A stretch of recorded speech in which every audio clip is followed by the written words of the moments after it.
25వ అధ్యాయం కంటిన్యూషన్ అండి. అయ్యా, మీ వంటి వేద విదురులకు వాదించడం వల్ల కలిగే ప్రయోజనమేమున్నది? వాదంలో సాటి విప్రులను ఇలా పరాభవించినందువలన మీకు కలిగే లాభమేమిటి? యతులమైన మాకు జయించటం వలన వచ్చే గౌరవము, ఓడినందువలన చిన్నతనము ఏమీ కలగవు. అటువంటి మా వలన మీకేమి ప్రయోజనము అన్నారు.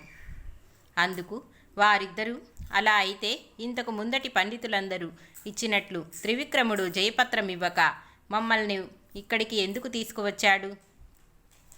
కనుక మీ ఇద్దరిలో ఎవరైనా సరే మాతో వాదానికి రండి, లేకుంటే జయపత్రమైనా ఇవ్వండి అని పట్టుబట్టారు. అప్పుడు ఆ శ్రీగురుడు నవ్వి, అయ్యా, వేదం సంపూర్ణంగా తెలుసుకోవటం బ్రహ్మాదులకే సాధ్యం కాలేదు. వేదాలు అపారమైనవి. అటువంటప్పుడు వేద విదురులమని చెప్పుకోవటం విర్రవీగటమే అవుతుంది. ఈ జయపత్రికల వలన ప్రయోజనమేమున్నది? మా మాట విని ఇకనైనా ఇలాంటి ప్రగల్భాలు మానండి అన్నారు. అప్పుడు వాళ్ళు రోషంతో, అయ్యా, మా సామర్థ్యం తెలుసుకోకుండా వ్యర్థంగా మాట్లాడవద్దు. మేము సాంగోపాంగంగా వేదమంతా నేర్చుకున్నాము. మమ్మల్ని మించిన వారు ఎవరూ లేరు అన్నారు. శ్రీ దత్తాయ గురవే నమః. శ్రీ శ్రీపాద శ్రీవల్లభాయ నమః. శ్రీ నృసింహ సరస్వత్యై నమః.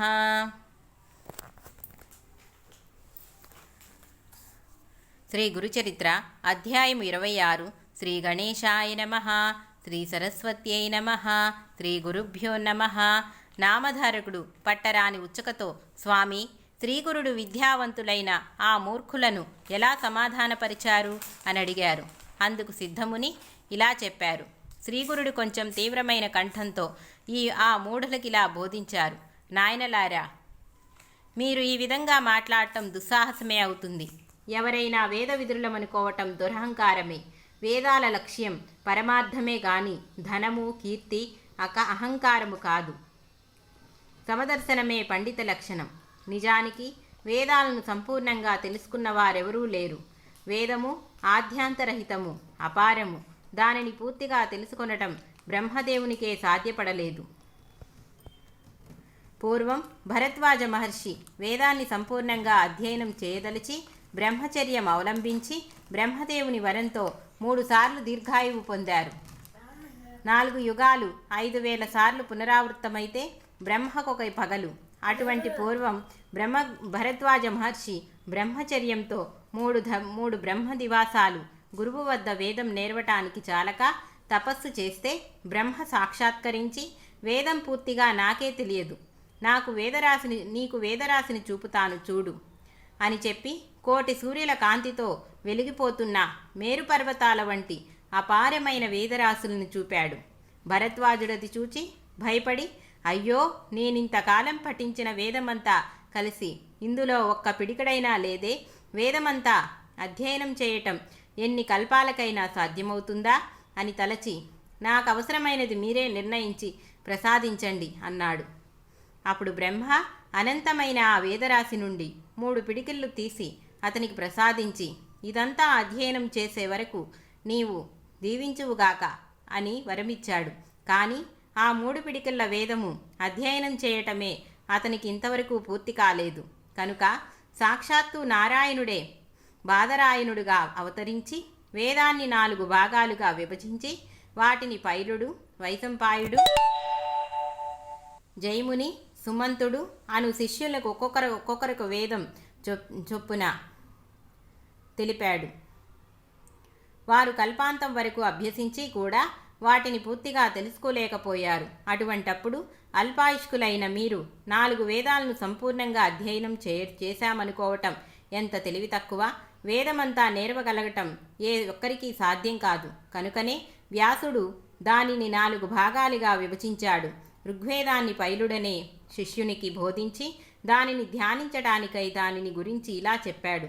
ఋగ్వేదానికి ఉపవేదం ఆయుర్వేదము, ఆత్రేయస గోత్రం గాయత్రీ ఛందము.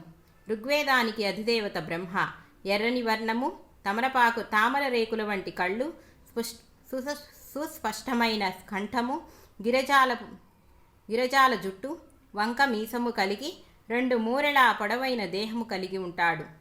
నీవు ఆ రూపాన్ని ధ్యానించు. దీనిలో చర్చ, శ్రావకము, చర్చకము, శ్రవణీయ పారము, క్రమపారము, జఠ, రథక్రమము, దండక్రమము అనే 4 భాగాలున్నాయి. ఆ క్రమం ప్రకారమే దానిని పారాయణ చేయాలి. ఈ వేదానికి అశ్వలాయని, సాంఖ్యాయని, శాఖల, భాష్కల, మాండుకేయులనే 5 శాఖలున్నాయి.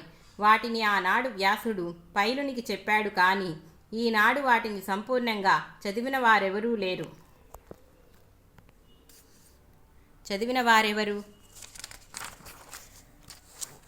తర్వాత వ్యాస మహర్షి తన 2వ శిష్యుడైన వైశంపాయనికి యజుర్వేదం చెప్పి దాని లక్షణాలు ఇలా చెప్పారు.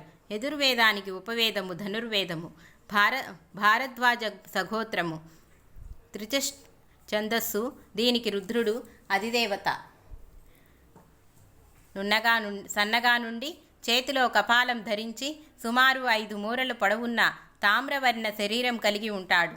దీనికి గల 85 శాఖల్లో ఇప్పుడు 18 మాత్రమే మిగిలి ఉన్నాయి. యజుర్వేదము యజ్ఞ విధానాన్ని విశేషించి వివరిస్తుంది.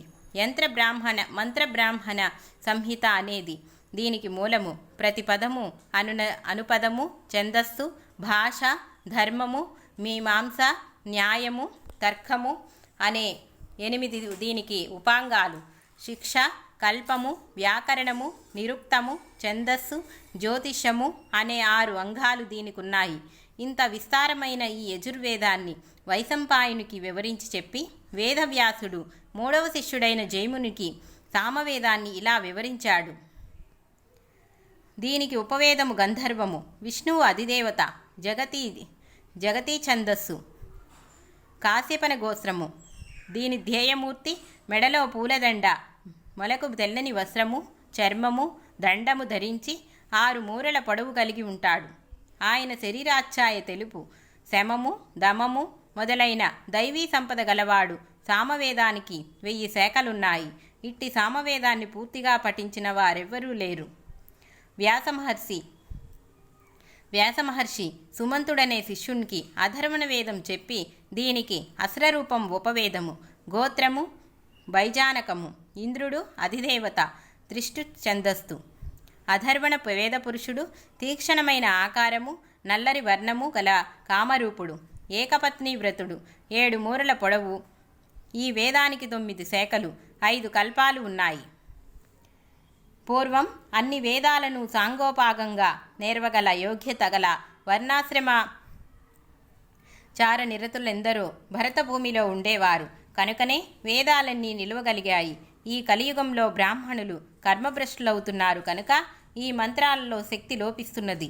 పూర్వము బ్రాహ్మణులలో దేవత్వము, మహత్తు ఉండేవి. అందుకే వారిని భూసురులు అనేవారు. రాజు కూడా వారిని సేవించేవాడు. వారు ఎంత ధనమిస్తానన్నా లెక్క చేయక భోగాల పట్ల నిర్లిప్తతగా ఉండేవారు. వేదాధ్యాయన బలం వలన త్రిమూర్తులు కూడా వారికి అధీనులై ఉండేవారు. ఇంద్రాది దేవతలు కూడా వారిని సేవిస్తుండేవారు. మాట మాత్రం చేత గడ్డి పరకను మేరు పర్వతంగాను, మేరు పర్వతాన్ని గడ్డి పరకగాను మార్చివేయగలిగి ఉండేవారు. జగత్తంతా దేవతలకు అధీనము. దేవతలందరూ మంత్రాధీనులు. మంత్రాలన్నీ బ్రాహ్మణుల అధీనంలో ఉండేవి. వారిని విష్ణువు కూడా పూజించేవారు. కానీ ఈ కలియుగంలో బ్రాహ్మణుల ధనాశతో హీనులకు లొంగి మేచ్చుల ఎదుట కూడా వేదం చదువుతున్నారు. అట్టి వారి ముఖమైనా చూడకూడదు. అటువంటప్పుడు మీరు వేదవేత్తలమని విర్రవీగుతూ ద్విజులందరినీ ఈ విధముగా అవమానించటం వలన మీకు ఒరిగేదేమిటి? మీకు ఇట్టి దుస్సంకల్పాన్ని ప్రేరేపించిందెవరు? మిమ్మల్ని మీరు పొగడుకొని జయపత్రాలు పోగ చేసుకోవటమే కాక త్రివిక్రముణ్ణి కూడా జయపత్రమును ఇవ్వమంటున్నారే. ఇలాంటి దురహంకారంతో లేనిపోని కష్టాలను కొని తెచ్చుకోవద్దు. ఇకనైనా మా మాట విని మీరు వెళ్ళండి అన్నారు. కానీ ఆ మూర్ఖులు తమ పట్టుదల వదలక వాదనైనా చెయ్యమని లేక జయపత్రమైనా ఇవ్వమని కోరారు. శ్రీదత్తాయ గురవే నమః. శ్రీపాదం శ్రీవల్లభాయ నమః. శ్రీ నృసింహ సరస్వత్యై నమః.